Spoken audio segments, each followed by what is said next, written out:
A mãe dele estava cansada e não conseguia mais lidar com as necessidades especiais do filho. Sem saber o que mais fazer, ela pediu ao Estado que o levasse e o colocasse em um lar onde ele pudesse receber melhores cuidados. O Estado fez isso e tirou o menino da casa dela. Mas o novo lar onde ele foi colocado era ainda menos capaz de cuidar dele.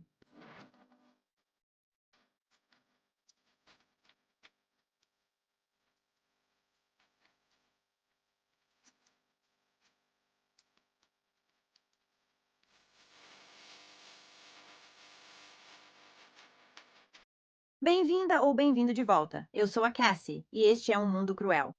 Espero que esteja tendo um ótimo dia. A história de hoje é uma sugestão de uma espectadora. Essa sugestão veio de alguém que conheceu pessoalmente a mãe adotiva dessa história na juventude.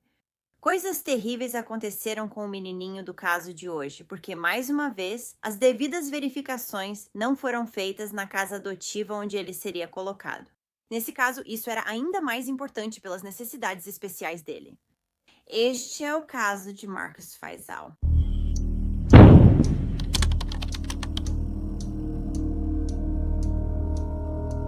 Marcus Faisal nasceu em 24 de junho de 2003 e passou os primeiros 3 anos de sua vida em Milltown, Ohio, com sua mãe, Donna Trevino, e seus dois irmãos, Michael e Peaches. Marcus era um garotinho incrível que adorava flores, Bob, o construtor e bolhas de sabão. Alguns lugares relatam que Marcus tinha apenas um atraso, enquanto outros dizem que ele tinha um diagnóstico de autismo. Ele estudava em uma escola para crianças com necessidades especiais. Quando criança, Marcos era muito ativo e sua mãe, Dona Trevino, tinha dificuldade para acompanhá-lo. Uma vizinha dizia que muitas vezes via a Dona do lado de fora ou no corredor, chorando de exaustão e frustração. A polícia já conhecia a casa devido às frequentes chamadas. Dona era vítima de violência doméstica nas mãos do namorado. Durante essas visitas, os policiais perceberam que o local estava infestado de pulgas e cheirava a fezes. Pouco após o primeiro aniversário de Marcos, em 9 de agosto de 2004, o Serviço de Proteção à Criança do Condado de Butler se envolveu com a família pela primeira vez. E em janeiro de 2006, Marcos engatinhou para fora da janela do seu quarto no segundo andar e caiu. Felizmente, Marcos não teve ferimentos graves, pois poderia ter sido pior. Ele só precisou levar pontos no queixo. Então, em 22 de abril de 2006, Marcos foi encontrado vagando pelas ruas, depois de quase ter sido atropelado por um carro. Quando a polícia foi falar com Donna, ela disse que estava ficando difícil demais cuidar dos filhos. Ela estava muito sobrecarregada e não sabia o que fazer. Ela disse que não achava que conseguiria cuidar deles por mais tempo. Os assistentes sociais do Serviço de Proteção à Criança retiraram as crianças da casa. Essa foi a terceira vez que tiraram os filhos de Donna. O Serviço de Emprego e Família do Condado de Butler assumiu temporariamente a guarda de Marcos e seus irmãos. A agência privada Caminho de Vida para Jovens foi contratada pelo Sistema Estadual de Adoção e foram eles que colocaram Marcos sob os cuidados de seus novos pais adotivos, Liz e David Carroll. Eles eram um casal de Union Township, que ficava no condado vizinho de Claremont. Na época, a Caminho de Vida para Jovens não sabia que o novo pai adotivo de Marcos, David, tinha um problema de saúde mental. Se eles soubessem, isso teria desqualificado imediatamente ele de ser um pai adotivo. Eles também não sabiam que havia um terceiro adulto morando na casa, a namorada de David. Sim, ele tinha uma esposa, Liz, e também tinha uma namorada que morava com ele, Amy Baker. Como mencionei, David foi diagnosticado com transtorno bipolar. Agora, ele realmente tomava medicamentos para isso. No entanto, ele tinha dificuldade em manter um emprego. Ele ajudava Liz, que mantinha uma creche na casa do casal. Às vezes, David tinha dificuldade com as crianças da creche e as adotivas em casa. Isso tirou muita da atenção da Liz do casamento. Então, em um certo momento, David acabou se mudando. Bem, Liz implorou para que ele voltasse e ele voltou, mas trouxe com ele sua nova namorada, Amy Baker. Liz dizia que não se importava com a Amy morando lá porque estava tendo dificuldades para criar todas as crianças sozinha de qualquer forma. 2 meses após Marcos ficar com os Carrolls, em junho de 2006, David Carroll foi preso por violência doméstica. A acusação foi retirada, mas não comunicaram a Lifeway for Youth, como exigido. Em 15 de agosto de 2006, Liz Carroll, mãe adotiva de Marcus, o declarou como desaparecido. Liz contou que ela e Marcus brincavam nos balanços e escorregadores do Parque Jolife quando, de repente, desmaiou por pressão baixa, causada por um possível problema cardíaco. Ela disse que estava lá com 4 crianças. Uma criança que ela teve com David Carroll, outra criança adotiva, um bebê de quem ela estava cuidando e Marcus. Liz contou que, ao recobrar a consciência, Marcus já havia sumido e ela achou que ele fugira. Isso desencadeou uma enorme busca de 3 dias por centenas de voluntários, policiais e equipes de busca. No terceiro dia, eles pararam de procurar porque não tinham encontrado nenhuma evidência. E depois de conversar com algumas pessoas que estavam no parque naquele dia, nenhuma delas disse ter visto Marcus lá com Liz naquela tarde. A história da Liz também não fazia muito sentido. Se ela tivesse desmaiado e tivesse o Marcus lá junto com mais 3 crianças, por que ele simplesmente teria fugido? Ele era pequeno demais para pedir ajuda. As outras crianças estavam lá, então provavelmente ele teria ficado com elas e com a Liz, pois era o que conhecia. Ele não teria razão para fugir e se esconder só porque a Liz desmaiou. Ninguém está atrás dele. Então isso não faz muito sentido para mim, pessoalmente. Liz implorou em lágrimas ao público para ajudá-la a encontrar Marcus e, em 22 de agosto de 2006, ela até realizou uma coletiva de imprensa com a mesma roupa que usava no dia em que Marcus desapareceu. Ela afirmou que usou as roupas na esperança de despertar a memória de alguém que o tivesse visto naquele dia.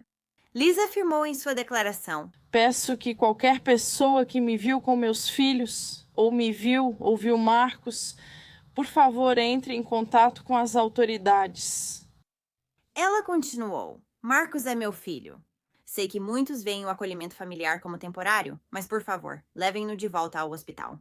Acordar todas as manhãs e não tê-lo correndo para mim é muito difícil. Eu sou mais próxima dele do que a mãe biológica dele. Mas, como ainda não tinham encontrado nenhuma prova e não havia testemunhas de que Marcus sequer esteve lá, a polícia começou a ficar desconfiada de Liz e David Carroll. A polícia havia entrevistado a assistente social de Marcus, e ela disse que não via Marcus desde o dia 3 de agosto, embora tecnicamente ela nem o tenha visto naquela data, porque Liz e David disseram a ela que ele estava dormindo porque estava doente. Depois que David, Liz e Amy falharam no teste do polígrafo, a polícia decidiu que precisava fazer um acordo com um deles para descobrir onde Marcus estava. Em 28 de agosto de 2006, Amy e Liz foram chamadas ao tribunal para testemunhar diante de um grande júri. Eles decidiram que fariam um acordo com Amy, desde que ela não tivesse nada a ver com a morte de Marcus. Amy, é claro, aceitou esse acordo e imediatamente começou a jogar Liz e David debaixo do ônibus. Amy testemunhou que David e Liz não queriam levar Marcus para a reunião de família que eles iam participar no fim de semana de 4 a 6 de agosto. Em vez disso, decidiram amarrá-lo com fita e deixá-lo no armário enquanto saíam. Mas depois de irem para Williamstown, onde a reunião estava acontecendo, David decidiu que talvez não fosse uma boa ideia deixá-lo lá. E eles deram meia volta e foram para casa apenas para encontrar Marcus já morto. Amy admitiu que então foi com David para uma área remota no condado de Brown para queimar o corpo dele e depois jogar o que restou no rio Ohio. Após o interrogatório, Amy levou os investigadores a uma chaminé de pedra em uma propriedade de 88 acres, no condado de Brown, onde afirmou que David Carroll queimou o corpo de Marcus. Investigadores do departamento do xerife do condado de Hamilton coletaram material da chaminé e, após testes de DNA, confirmaram que eram os restos mortais de Marcus. As autoridades também revistaram o rio perto de Aberdeen, onde Amy afirmou que jogaram o restante dos restos mortais. Infelizmente, apenas alguns pequenos ossos de Marcus Faisal foram encontrados. Em 28 e 29 de agosto, Liz e David foram indiciados por acusações nos condados de Claremont e Hamilton. Essas acusações envolviam o assassinato de Marcus e a obstrução da investigação de seu desaparecimento. Todo o sofrimento público de Liz e seus apelos para Marcus voltar eram apenas uma encenação. Na verdade, o desaparecimento de Marcos no Parque Julef foi um dos dois planos que o trio havia tramado. Eles também consideraram ir para Kings Island e contar às autoridades que ele havia se perdido enquanto estavam lá.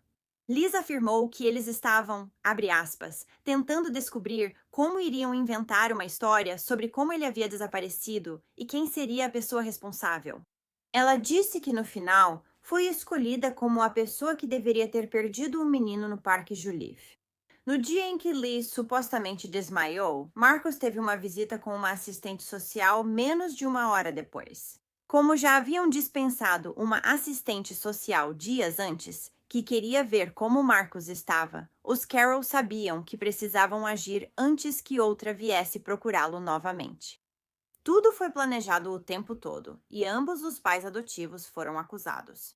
Agora, mesmo que Amy Baker tivesse recebido imunidade em Ohio por seu testemunho, ela ainda enfrentava a extradição de Ohio para Kentucky por adulteração de provas apresentadas contra ela no condado de Mason. Essa acusação estava relacionada à confissão de Amy de ter ajudado a descartar os restos mortais de Marcos no rio Ohio, mas essas acusações contra ela foram posteriormente retiradas. Então, ela não cumpriu pena por isso. Os braços de Marcos estavam presos atrás e ele foi coberto com um cobertor. Eles então pegaram fita adesiva e enrolaram ao redor do cobertor. Apenas a cabeça dele ficou exposta. E quando Marcos começou a chorar porque estava com medo, as Carrolls simplesmente o colocaram em um armário, dentro de um cercadinho, ligaram um ventilador, fecharam a porta e foram embora. Legal. Elas saíram para uma reunião de família de um dia e meio em Williamstown, Kentucky, e depois voltaram para casa, para descobrir em 6 de agosto que Marcos havia morrido. Marcos também havia sido deixado sem comida ou água no armário, que chegou a 105 a 110 graus Fahrenheit, o que equivale a 41 a 43 graus Celsius. As autoridades achavam que ele morreu pelo calor, não por desidratação ou inanição. Liz havia contado ao grande júri que foi ideia de Amy colocar Marcos no armário dessa forma. Ela então testemunhou diante do grande júri que Amy e o marido haviam lhe contado que Marcos estava morto. Os dois tiraram o corpo da casa. Depois, Amy contou a Liz que queimaram o corpo de Marcos. Liz contou que, indo para o reencontro, David se perguntou se Marcos ficaria bem, mas Amy garantiu que sim e disse para não se preocupar. Ela também disse que foi ideia da Amy deixá-lo no cercadinho. Foi ideia da Amy enrolá-lo no cobertor com fita adesiva. E foi ideia da Amy fazer com que ele se perdesse no parquinho. Ela colocou toda a culpa na Amy. Liz foi presa imediatamente após depor perante o grande júri. Ela foi acusada de assassinato, homicídio culposo, sequestro, agressão criminosa, colocar crianças em perigo e perjúrio.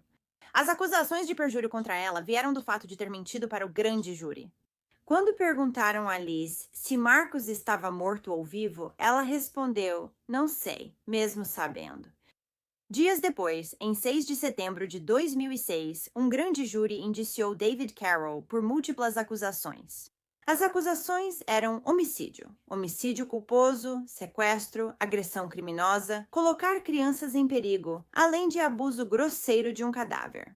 Em 2 de fevereiro de 2007, o caso contra Liz Carroll foi ao tribunal.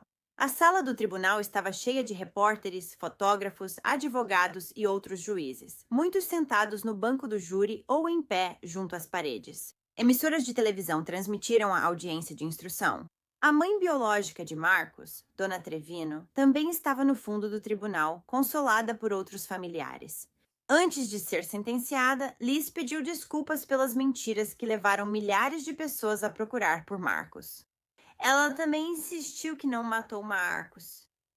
Ela afirmou, não fiz isso e jamais machucaria uma criança. Menti depois para proteger minha família. E eu sinto muito. Quero pedir desculpas à minha comunidade e à minha família.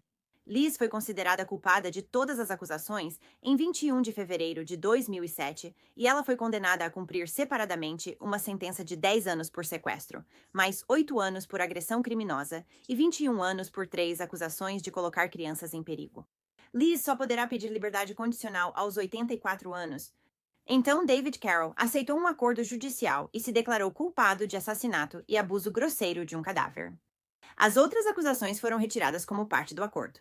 A juíza aceitou esse acordo e sentenciou David Carroll a 15 anos à prisão perpétua. David também disse que Amy foi quem amarrou Marcus.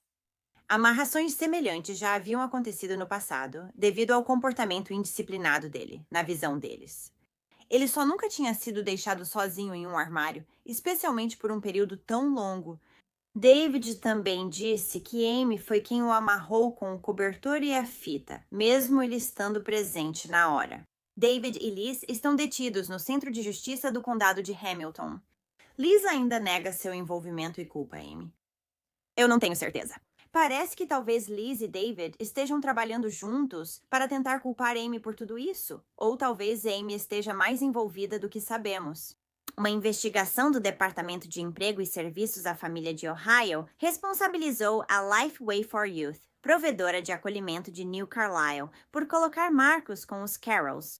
Por razões que incluem e vão além do caso de Marcus, o certificado operacional da Lifeway foi posteriormente retirado. Disseram que os Carrolls estavam maximizando o número de crianças em creche, assim como de crianças acolhidas, para que pudessem maximizar a quantia de dinheiro que estavam recebendo. O casal recebia $2.500 por mês pela creche e $1.000 por mês por Marcus, além de ajuda extra para a alimentação. David Carroll podia pedir liberdade condicional em 2022. No entanto, foi negada, e o caso dele foi adiado até 2032, quando ele poderá solicitar liberdade condicional novamente. No sábado, 21 de abril de 2007, a chaminé, que havia sido usada para queimar os restos mortais de Marcus Feisel, foi demolida e transformada em um memorial para ele. Além disso, no Parque Hanlon, em Georgetown, Ohio, um banco foi dedicado à memória dele no que teria sido seu 4º aniversário, em 24 de junho de 2007. A celebração da vida de Marcus ocorreu em 4 de maio de 2007 na funerária Baker Stevens, em Middleton. Seus restos mortais foram então enterrados no cemitério Woodside, também em Middleton, Ohio. Bem, obrigada por ouvir toda a história de Marcus hoje. O que você achou? Você acha que Liz é responsável pela morte de David ou apenas pelo encobrimento depois? Foram só David e Amy que fizeram isso com ele? É difícil dizer, pois não há evidências suficientes de nenhum lado. Mas, de qualquer forma, ela ajudou a encobrir isso e mentiu dizendo que Marcus tinha desaparecido, o que é quase tão desprezível quanto. Marcus tinha atrasos no desenvolvimento que precisavam de atenção extra e, claramente, essas pessoas eram incapazes de cuidar dele da maneira que ele precisava. Esse pobre garotinho deveria ter sido colocado em um lar onde fosse compreendido, amado e tivesse alguém disposto a lidar com suas deficiências, em vez de ser tratado como um incômodo, como foi na casa da Carol. Então, se você gosta de True Crime e quer ouvir isso por mim, não se esqueça de clicar no botão de inscrever-se aqui embaixo e ativar as notificações também. Assim você saberá quando eu postar um novo vídeo 2 a 3 vezes por semana. Obrigada por assistir a Um Mundo Cruel. Até a próxima, se cuidem. Tchau. Obrigada por serem apoiadores do Mundo Cruel. A Dina, Amy, Angela, Andy, Catarina, Cara, Lindsay e Mel. Vocês são demais. Agora, tem um mundo ainda mais incrível no Patreon. Você terá acesso a vídeos exclusivos todo mês e muito mais. Qualquer apoio realmente ajuda a garantir que as vítimas nunca sejam esquecidas e a destacar as falhas da sociedade associadas a cada caso. Confira em patreon.com/A Wicked World ou no app do Patreon.